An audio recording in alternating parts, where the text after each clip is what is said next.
Bonjour à chacun, chacune de vous, chers amis, chers choisis de Jésus. Je suis heureuse de vous retrouver pour ce nouveau Facebook Live en ce vendredi 4 septembre. J'espère que vous allez bien, qu'il fait beau chez vous, où que vous soyez dans le monde. Aujourd'hui, avant toute chose, j'aimerais rendre grâce à Dieu pour les merveilles qu'il fait dans nos cœurs à travers ces rencontres presque quotidiennes qu'on vit avec les Facebook Live. Je sais que pour certains, ces Facebook Live sont un rendez-vous à ne pas manquer, une nourriture spirituelle. Je sais aussi que pour d'autres, on les attrape au vol quand le temps le permet. Et je vous le dis, ayons confiance, Dieu fait avec Dieu fait ce qu'il a à faire dans les cœurs avec le temps qu'on lui donne, avec le temps qu'on peut lui donner. Il ne connaît pas de limite, ni de temps, ni d'espace. Il est là. Alors, à vous tous qui vous joignez à moi aujourd'hui, je souhaite chaleureusement bienvenue. Je vous souhaite aussi un beau moment de rencontre avec le Seigneur. Que diriez-vous aujourd'hui, chers amis, de parler de l'action de Dieu dans nos familles?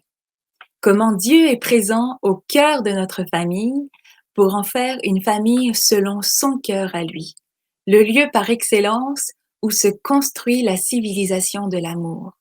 Parce que oui, la famille, c'est le berceau de la civilisation de l'amour. Tout d'abord, il faut l'avouer, la famille, c'est important. On se réjouit d'une famille unie, on souffre avec une famille divisée. On met beaucoup d'espérance quand on est jeune adulte et qu'on est en train de construire sa propre famille. Bref, la famille, ça occupe une grande partie de nos pensées et pour une très grande partie de notre vie. Et c'est normal parce que la famille, c'est vital. Quand on n'en a pas, on s'en cherche une, hein? Car même Dieu a eu besoin d'une famille. Dieu est famille.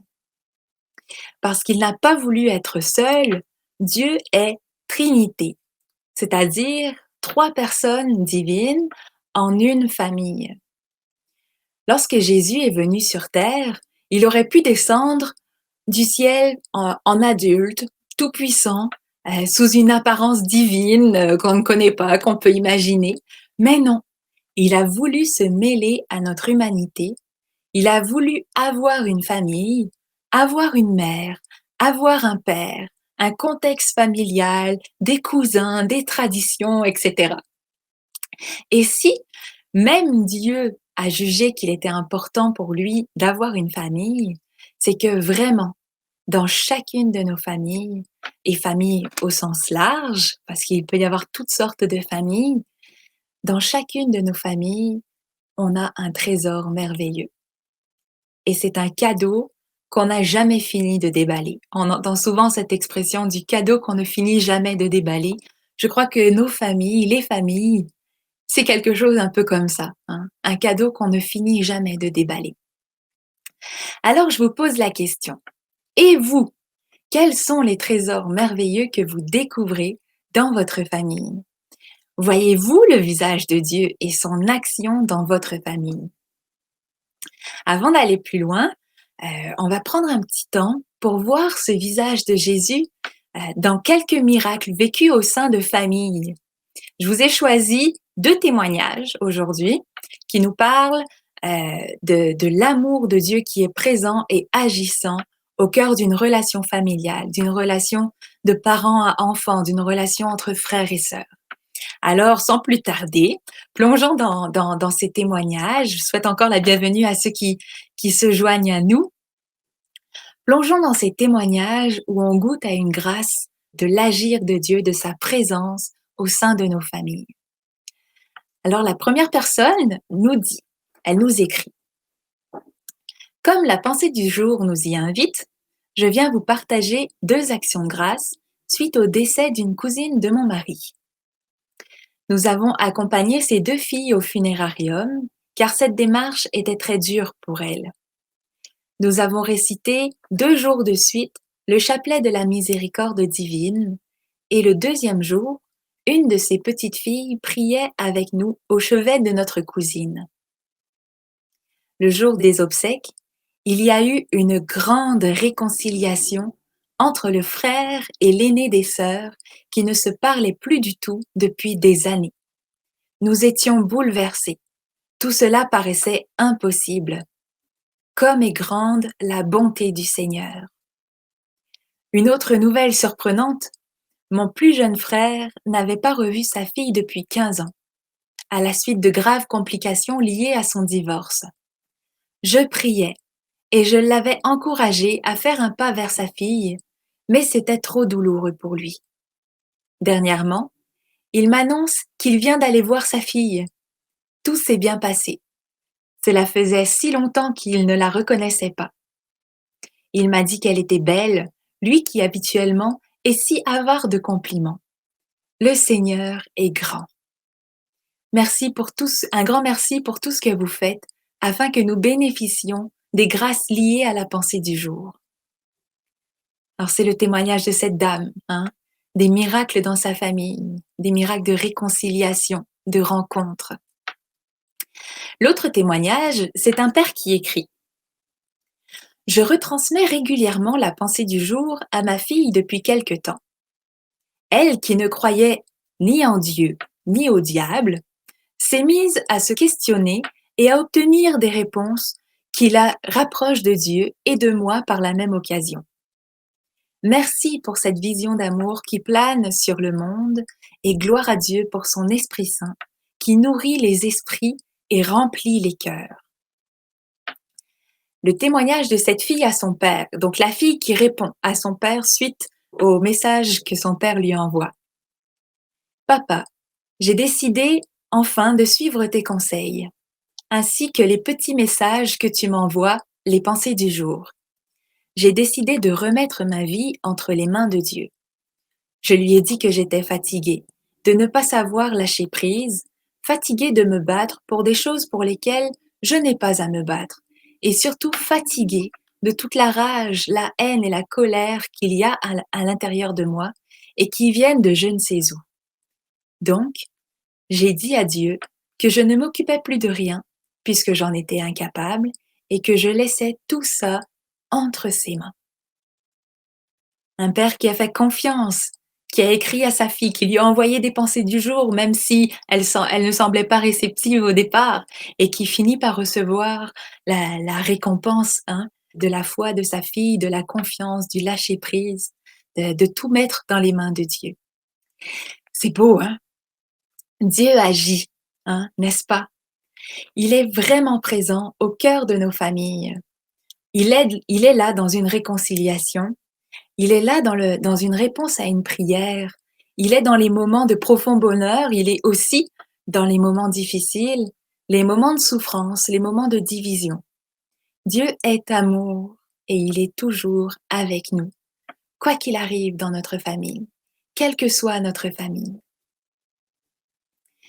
On reçoit de nombreux messages en provenance des 4 coins du monde qui expriment combien les messages de Jésus, les pensées du jour, les livres pour le bonheur des miens mais choisis ou l'un des outils de spiritualité qui existent sur le site des Choisis de Jésus, combien tous ces outils-là ont aidé à maintenir ou à recréer des liens de famille. Est-ce que ça vous est arrivé à vous de trouver la force dans les messages de Jésus, dans une prière ou autre outil pour être un ferment d'unité pour votre propre famille? Écrivez-moi là-dessus. J'irai faire un tour du côté des commentaires tout à l'heure, voir comment le Seigneur agit au travers de vos familles à vous aujourd'hui. On dit qu'un cœur qui se laisse transformer par l'amour de Dieu ne peut laisser son entourage indifférent. Et je crois que c'est vrai. Quand une personne se convertit, soit elle entraîne avec elle sa famille dans la joie de sa conversion, soit elle se la met à dos, souvent parce que l'entourage ne comprend pas les changements que provoque la conversion. Quoi qu'il en soit, ça ne laisse personne indifférent. Ça questionne, ça bouleverse, ça intrigue, ça motive. Et c'est un cœur à la fois, en commençant au sein même des familles, à travers ces questionnements, à travers ces bouleversements, que se bâtit la civilisation de l'amour. La civilisation de l'amour, c'est l'expression des cœurs unis en une famille, dont le ciment d'unité, ce sont les oui donnés à faire la volonté de Dieu. Bien sûr, j'ai conscience que toutes les situations familiales ne sont pas dorées et toutes lumineuses, hein. Il y a bien des familles qui souffrent, dont le ciment d'unité s'effrite ou n'existe plus, hein. Bien des gens se sentent seuls dans notre monde. D'autres qui ne trouvent pas l'amour et le réconfort nécessaires au sein de leur famille biologique et vont le chercher et trouver, j'espère, une famille spirituelle, des amis qui deviennent des frères, des sœurs, avec qui on partage une relation de famille. C'est important d'avoir conscience de toutes ces situations familiales qui ne sont pas forcément faciles. Et c'est important de les porter dans nos prières quotidiennes. Même si tout va bien dans notre famille, prier pour les familles pour qui c'est moins facile. Faut pas penser que parce qu'on a la foi, parce qu'on croit en Dieu, l'unité d'une famille, c'est garanti, comme par magie, hein. Ça marche pas de même avec Dieu. Il y a pas de magie avec le Seigneur, mais par contre, il y a des oui, il y a de la confiance, de l'abandon, de l'acceptation qui conduisent à une transformation et parfois qui conduisent au miracle.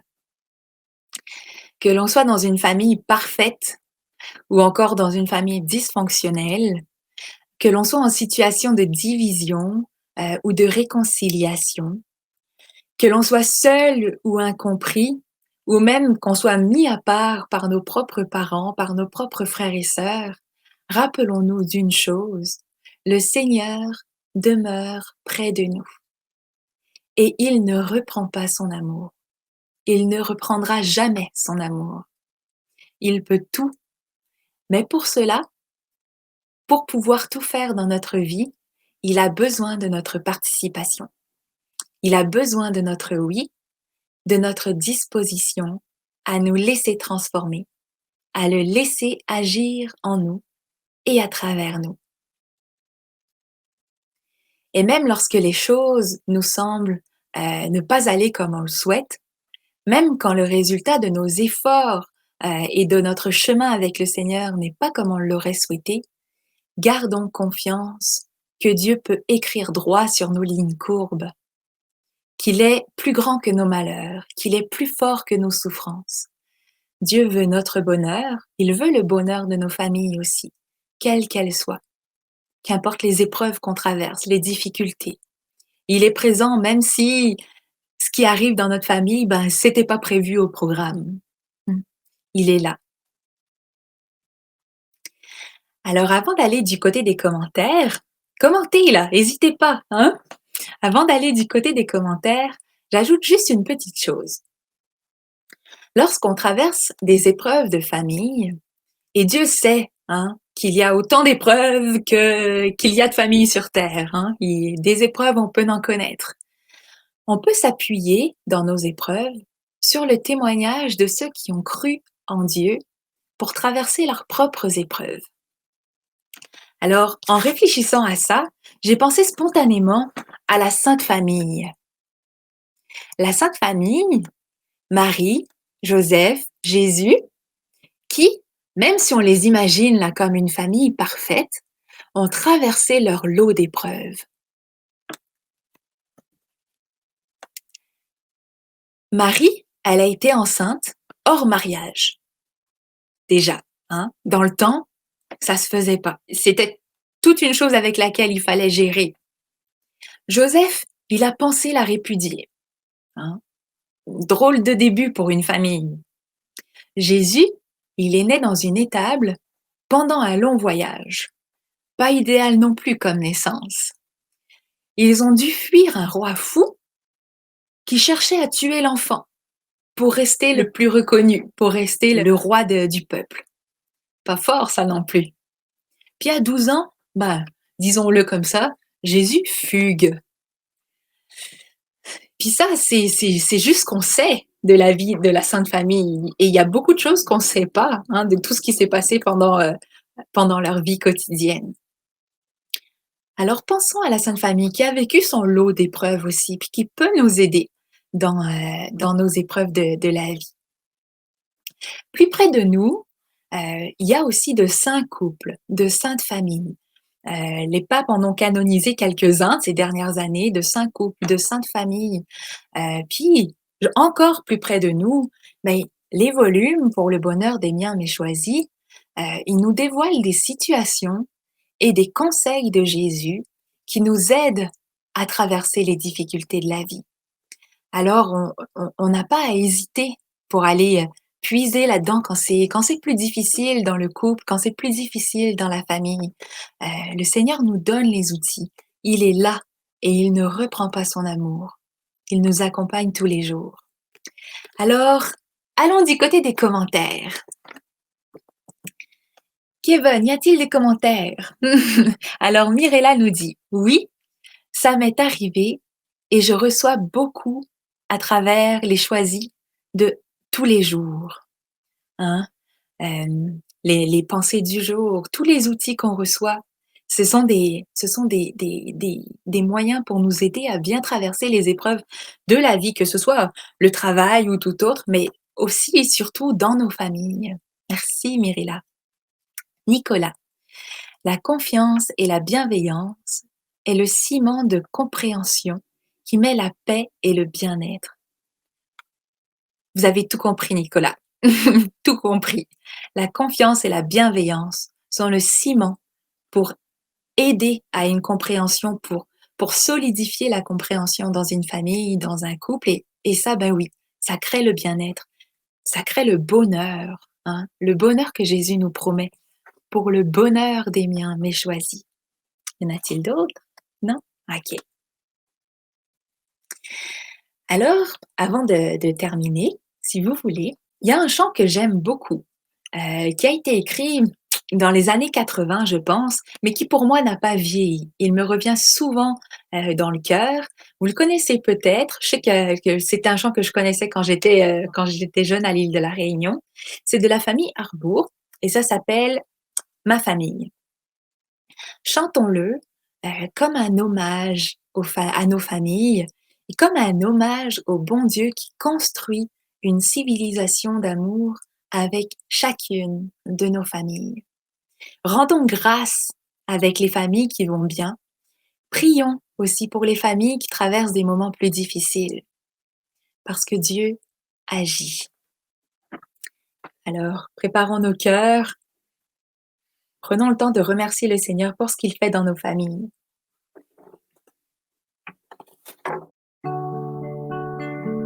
Prenons le temps d'écouter ses paroles. Il y a quelque chose de fort là-dedans.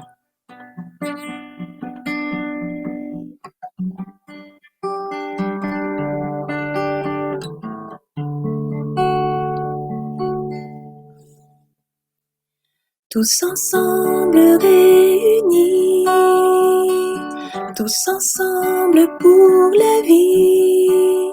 Voici la famille que Dieu m'a donnée. Et c'est par son sourire, par sa liberté, qu'on apprend à vivre, apprend à aimer.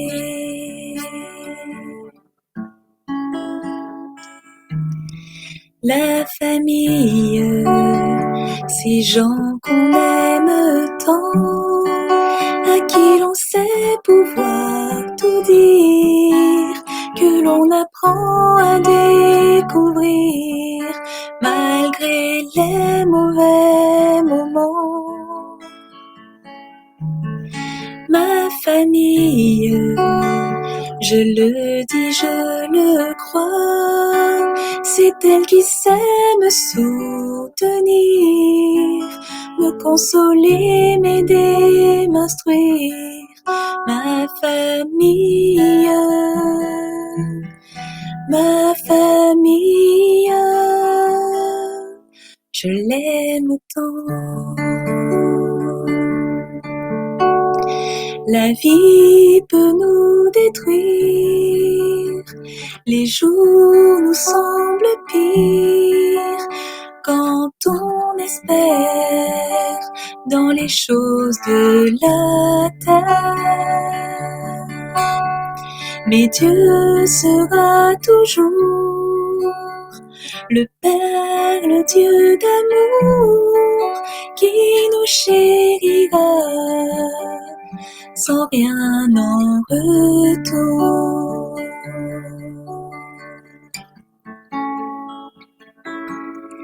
La famille, ces gens qu'on aime tant, à qui l'on sait pouvoir tout dire, que l'on apprend à découvrir malgré les mauvais moments.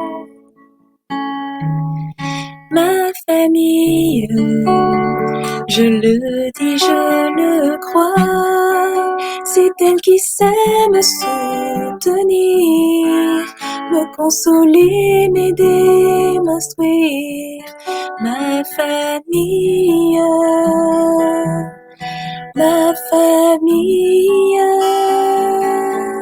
je l'aime tant.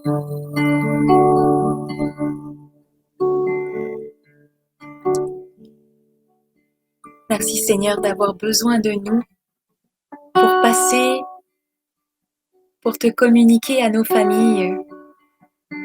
Merci aussi de passer par nos familles pour venir jusqu'à nous.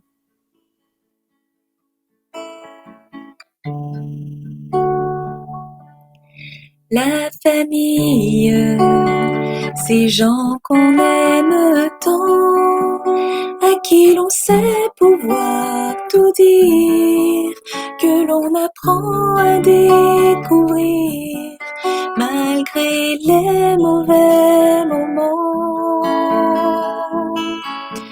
Ma famille, je le dis, je le crois, c'est elle qui sait me soutenir, me consoler, m'aider, m'instruire. Ma famille,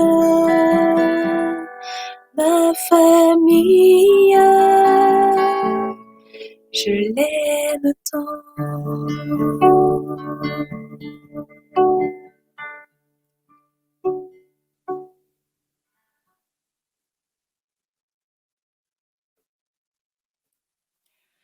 Prenons le temps, si vous voulez, cette semaine, de le dire à nos familles combien on les aime. Je vois dans les commentaires, j'aime ma famille. Ben oui, prenons le temps vraiment de le dire parce que c'est important. Alors, je vous remercie, chers amis, chers choisis de Jésus, d'avoir été présents avec nous pour ces quelques minutes de nourriture du cœur. Prenons le temps aussi cette semaine, si le cœur nous en dit, par une délicatesse, par un appel, un coup de téléphone, par une rencontre, un pardon donné, prenons le temps de prendre soin de nos familles. Dieu a besoin de nos voix, il a besoin de nos cœurs, il a besoin de nos mains pour se répandre, pour répandre son amour à travers nos familles. Alors, prenez soin de vous et on se retrouve la semaine prochaine.